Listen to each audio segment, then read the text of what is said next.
saya Nurkotika Rizky Mainda dengan NIM 221010502955. Di sini saya akan mempresentasikan analisis kesalahan Transmart untuk melengkapi ujian akhir semester.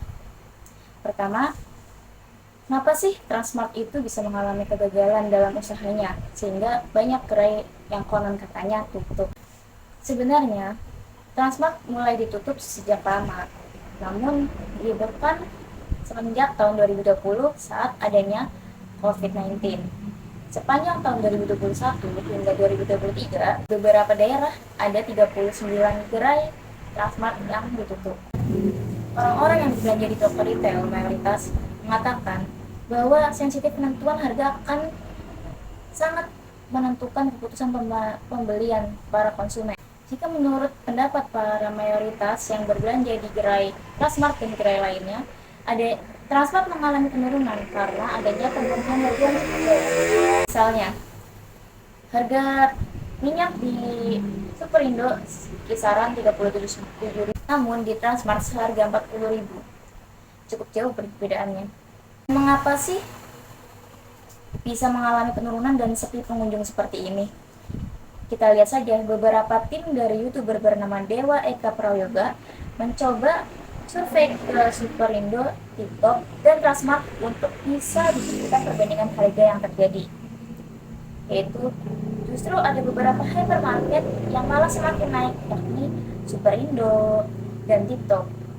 Yang mungkin teman-teman juga tahu bahwa yang namanya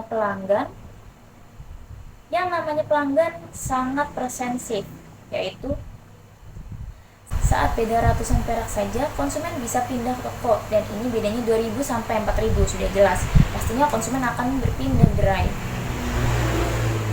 Wajar saja akhirnya mereka memilih meninggalkan gerai Transmart ini.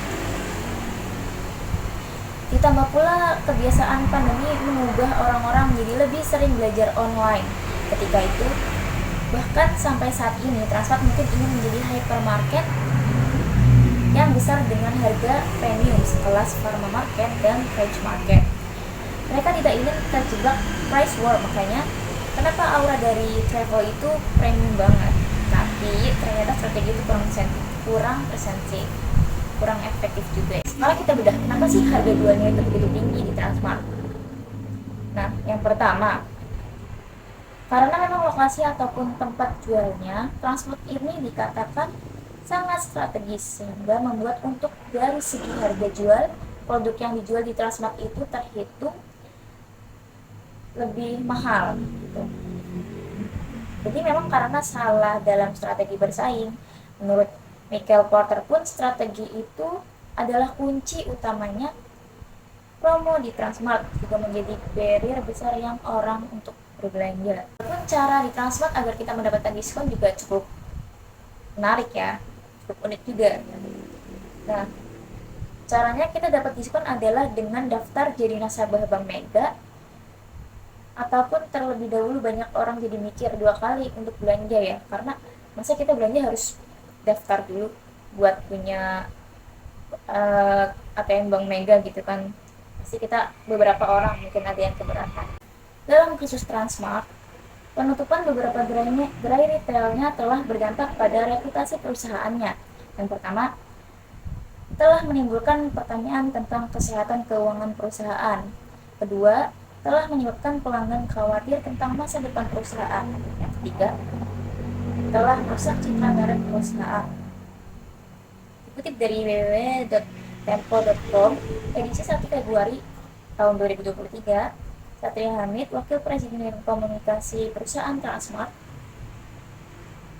mengungkapkan bahwa sebanyak 7 gerai Transmart di Indonesia ditutup permanen sebagai bagian dari langkah dari efisiensi bisnis retail. Ada beberapa langkah strategi yang dapat dilakukan oleh manajemen Transmart dalam manajemen krisis, yaitu pertama, transparansi.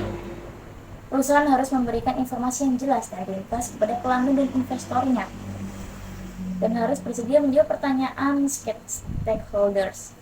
Yang kedua, empati, yaitu perusahaan harus memahami bahwa penutupan telah menyebabkan ketidakpastian dan kekhawatiran. dan harus melakukan yang terbaik untuk mengatasi masalah tersebut. Yang ketiga, ketanggapan, yaitu perusahaan tidak boleh mengabaikan atau menepis pertanyaan mereka dan harus memastikan untuk menjawabnya tepat waktu. Apalagi di era sekarang, konsumen itu lebih pintar daripada sellernya atau pemilik perusahaan tersebut. Secara konsumen itu yang merasakan produk kita.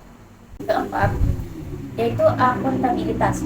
Perusahaan harus mengambil langkah-langkah untuk memastikan bahwa penutupan tidak terjadi lagi dan harus bersedia menerima tanggung jawab atas kesalahan yang telah dibuatnya.